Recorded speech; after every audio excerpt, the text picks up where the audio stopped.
tawag scar nito. Keloid, yung keloid ko. Mm. Mapula siya, ano na mapula. Mm.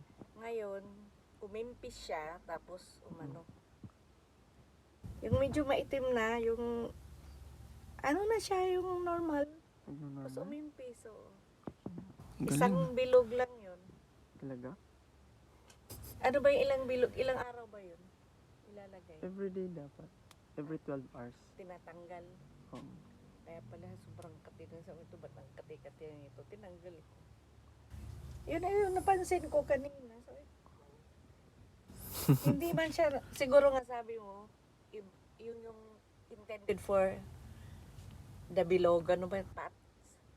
Yan yun nung inaayos niya. 639. Kaya yung sakit ng paa ko, parang ano lang, sandali lang bumalik. Pero ang napansin ko yung Ay, yung sakit ng paa mo, hindi nawawala. hindi gaanong nawala. Hindi ka na ano. Sandali lang nawala. Pero iba yung inatake ng X39. O, yun naman talaga ang inano natin, di ba? Yung inda mo. Yung, Detention. yung dito sa... Yung keloid na Oo. nag-swell. Namamaga. Namaga. Umumbok siya.